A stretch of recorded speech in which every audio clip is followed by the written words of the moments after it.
Greetings, salutations, hello. Today we're going to be talking about clockwise root rubbing, but you'd already know that if you'd read the title of the video.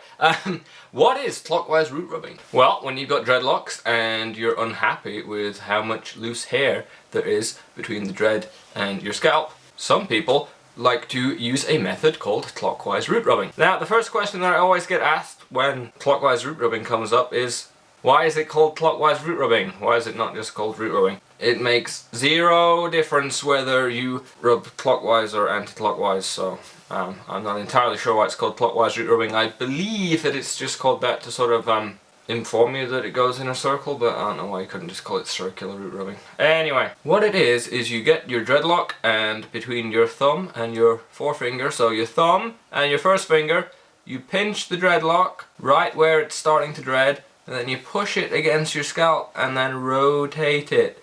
And basically, you know when you crush stuff up in a pestle and mortar, so like that, I don't know how better to explain it, but you're kind of grinding in a circle.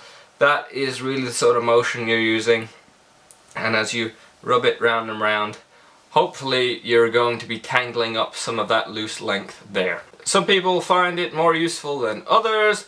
The sort of risks, the downsides of clockwise root rubbing, while it may seem to tighten up the area between your dread and your head, the long-term effects I'm not entirely sure of. I don't think anyone's entirely sure whether the results you get are permanent tightening or whether it's just sort of going to be tighter and then come looser when you start washing your hair again.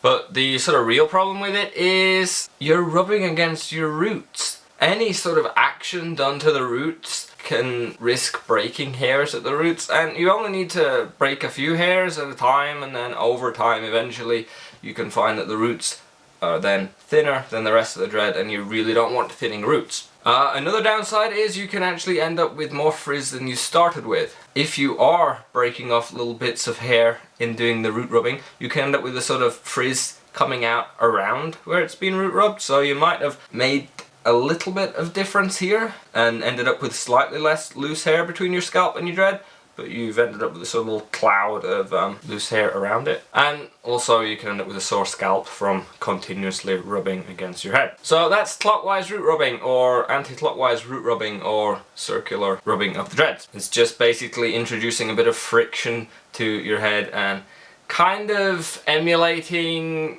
the sort of day-to-day cycle that your hair would be getting. So if you're sleeping and it's rubbing and stuff, and everyone knows that sleeping on your dreads is good for them because all the friction and motion is good for them, and this is just kind of that in a super dose, but use it at your own risk because there are negative side effects of doing it that you may not feel are worth it. I personally do not root rub my hair. I feel that root rubbing may be a sort of temporary stopgap that'll maybe help some people out, but it's never gonna replace being patient and waiting for your roots to mature and lock up by themselves.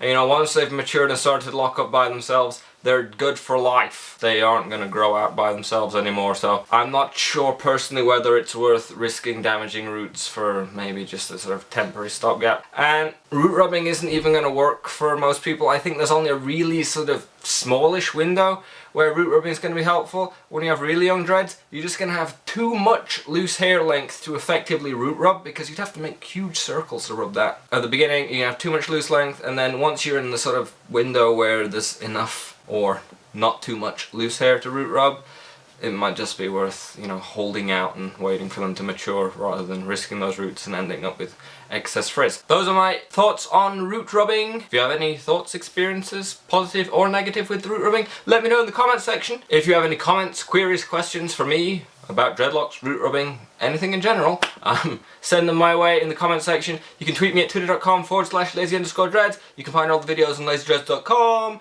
You can join the Facebook group at facebook.com/lazydreads. If you like the video, please click the thumbs up, and of course you can subscribe, and by clicking the subscribe button if you want to see more videos from me in the future. As always, thank you for watching. Farewell.